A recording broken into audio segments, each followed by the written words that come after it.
Konami has perpetrated a number of war crimes in their long history as a company, acts that should, if this were a fair world, end with some chairman answering to some tribunal somewhere. While many of these war crimes affect their player base at large, keeping Maxi legal in Master Duel, reprinting the Astral language Utopia, etc., some of them feel a little more targeted. And no, I'm not talking about keeping Harp Horror banned for as long as they did. Konami has begun to pay reparations for that act anyway. Today we're talking about the Yu-Gi-Oh! Battle Pack series, what it was, why I love it, why it went away, and what to do about it. So strap on your dual discs, like and subscribe if you haven't, and join me for today's dive into Yu-Gi-Oh's past.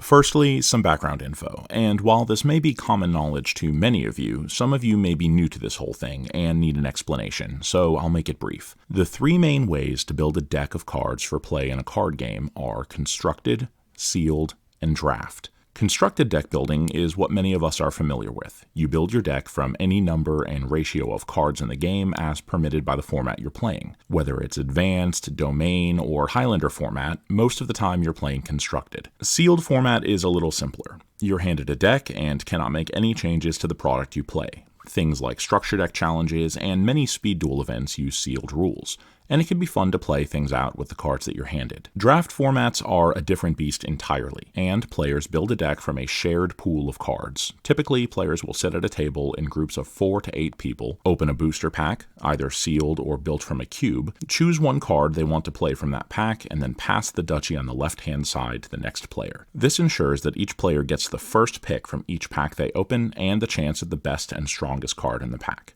if they can identify what that card is. Draft and sealed formats appeal to players because they keep the core structure of the game that they love intact. You are still playing Yu-Gi-Oh! After all, while slowing the game down, keeping the power ceiling low relative to the standard game, and introducing tons of novelty into the game by creating scenarios on the board that you've likely never encountered. Many players, myself included, also love the feeling of parsing the power level of several cards at once with limited information, trying to make a decision in a vacuum about which cards are stronger or more cohesive with a strategy that you're trying to build, but don't even know if you'll be able to finish. Players of other games are no stranger to draft formats, as games like Magic the Gathering and Flesh and Blood make draft a core part of their identity. But Yu-Gi-Oh! Is a little different. With so many cards that lock you into specific archetypes or attributes, or only work with very specific cards that you have no guarantee of being able to access in a draft format, it seems like Yu-Gi-Oh! Is just forever unable to reach that golden nirvana that is sealed play. Why then have you not forsaken this game for more fertile pastures, you may ask? Walk with me. Long ago, when the pyramids were still young, and your fancy link summoning and when this card is added to hand except by drawing it were mere whispers of a future yet to come, Konami had something special, something they would lack in the years that followed. It was called integrity, and an adventurous spirit. We call this ancient bygone era 2012.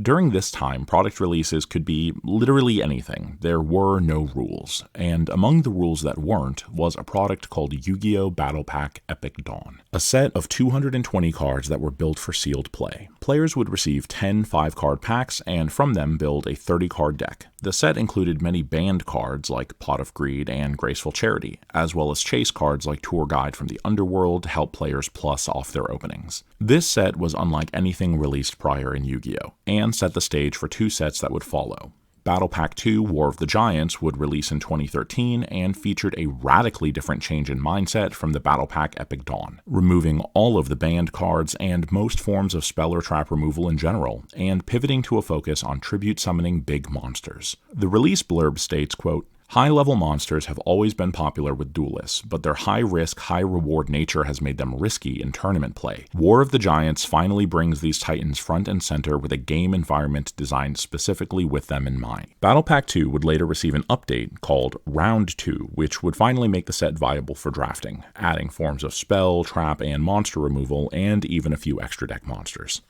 It's said that rarely is the third installment of a trilogy the best in the series, but unlike fans of The Godfather or The Lord of the Rings, Yu-Gi-Oh! Fans actually get something to be proud of on this one. Battle Pack 3 Monster League was the third and final Battle Pack set Konami would ever release, and the first set designed specifically for draft play from the ground up. Once again pivoting hard from the previous Battle Pack, every single main deck monster in this 237 card set was level 4 or lower, getting rid of the tribute summon focus of War of the Giants, and adding a host of Xyz monsters in the Shatterfoil rarity slot, including Leviair and Giga Brilliant, Gaga Cowboy, and Daigusto Emerald, among others, allowing you to flesh out different strategies for all levels. The biggest rule change this set introduces to differ it from standard Yu-Gi-Oh! And help facilitate drafting is that every monster in the set is treated as every monster type simultaneously. Stamping Destruction requires you to control a dragon. Well, every monster is a dragon. Book of Life Reborn's a zombie? Well, every monster is a zombie. Tons of interactions that just aren't possible in regular Yu-Gi-Oh! Become incredible game-swinging plays in this Battle Pack 3 draft. Raging Mad Plant in a deep endgame for an OTK? You'd better believe it. Normal summon a 3500 attack Medora after Card Trooper went crazy for a few turns? It's not uncommon. Banish Mizuki from grave to special summon any monster in your grave? It's just a part of the game. The amount of silly interactions that spring forth from every single game when you draft this set result in more bro you had to be there Yu-Gi-Oh! Stories than any other set that I've drafted. Obviously, this solves the problem of a draftable Yu-Gi-Oh! By just ignoring it. Yu-Gi-Oh! Is an incredibly xenophobic and restrictive deck-building game. Just remove the restrictions and loose the reins. This is a rule that we would follow when building our first ever custom cube, a hidden arsenal draft set that I made a video about a few months ago. Check it out. In that format, we go one step forward and treat all the dual terminal archetypes as belonging to the same archetype. Does the fact that achieving peak draftability in Yu-Gi-Oh! Necessitates changing the core rules of the game, or creating incredibly tightly knit cubes prove that Yu-Gi-Oh! Is a bad game once and for all? So what avenues are out there for excited duelists who want to play sealed or draft Yu-Gi-Oh!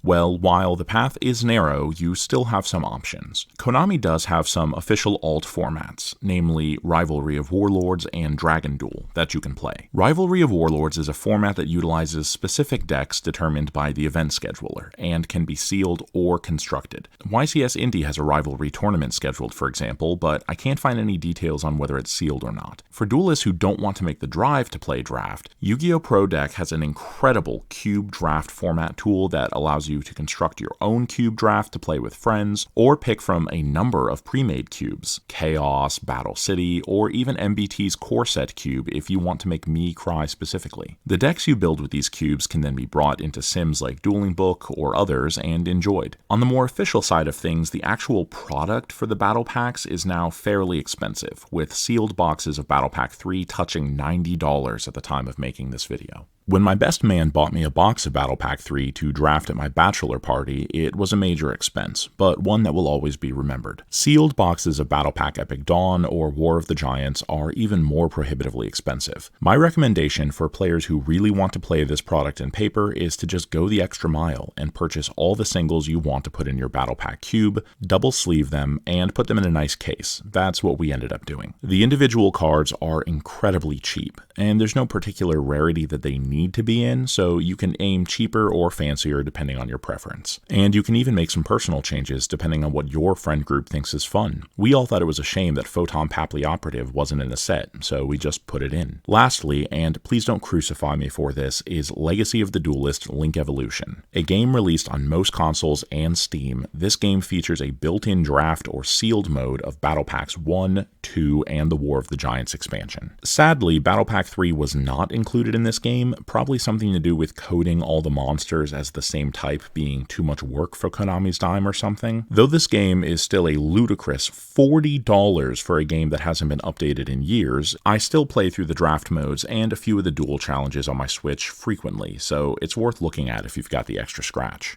As Seto Kaiba once said, absence makes the heart grow fonder. And it may well be that one of the reasons Yu-Gi-Oh! Players pine for draft formats is their relative lack of presence in the game today. Players just want to sit down and play Yu-Gi-Oh! Without feeling like they need to go for the throat and throw their entire hand on the board turn one every single game. And I get that. While there are definitely products out there to help scratch that itch, I think that your best bet is using tools like YGO Pro to digitally draft and build your own cube. It's a super rewarding experience and can result in hours of kitchen table Yu-Gi-Oh! For you and your entire play circle. I hope that you guys enjoyed today's video, and remember to wash behind your ears.